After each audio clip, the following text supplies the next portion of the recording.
Hi guys! Kumusta po sa inyong lahat? So for today's video ay tara at samahan niyo po ako magluto nitong ating napakasarap na ulam for tonight.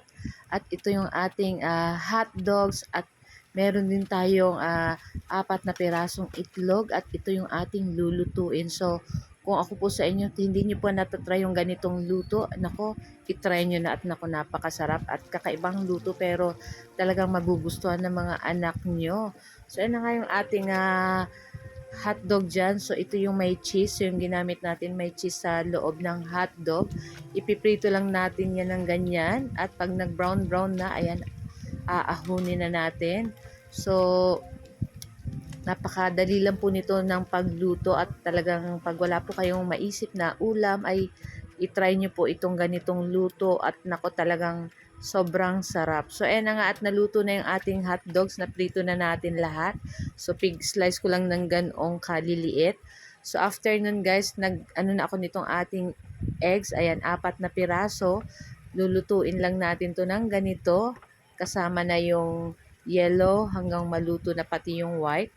At pagkatapos nyan guys, maglalagay tayo dyan ng onion. So yung ginamit kong onion is white. So pwede po kayong gumamit kahit red onion. So kung ano po yung available nyo sa kusina nyo, ayan, pwede naman.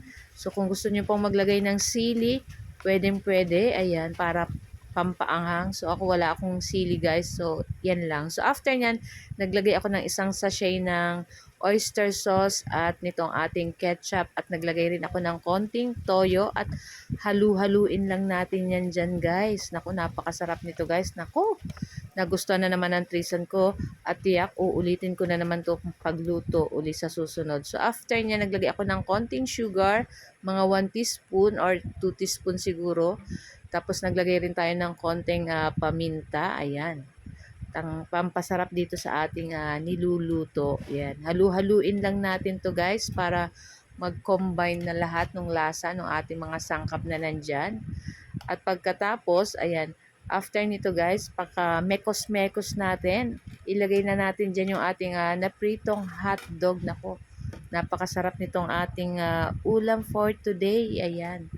Kayo po ba guys, ano po ang inyong ulam? So kung umabot po kayo dito sa aming video, ayan, paki-comment na lang po kung taga saan kayo para alam namin kung taga saan yung mga nanonood ng aming mga video.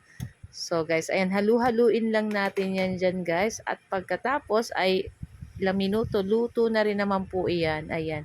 So maglalagay tayo dyan ng ating spring onion. So kung wala po kayong spring onion or ayaw nyo, pwede nyo naman pong wag lagyan. Pero pampadagdag pa siya ng sarap at pampabango pa dito. At the same time, nakakadagdag ng colorful dito sa ating pagkain. So guys, ito lang po ang aming video today. Sana po ay nag-enjoy kayo. Huwag niyo po sanang kalimutan mag-like, mag-comment at pa-share na rin po ng ating video. So guys, thank you for watching. See you next video. Ciao! Babu!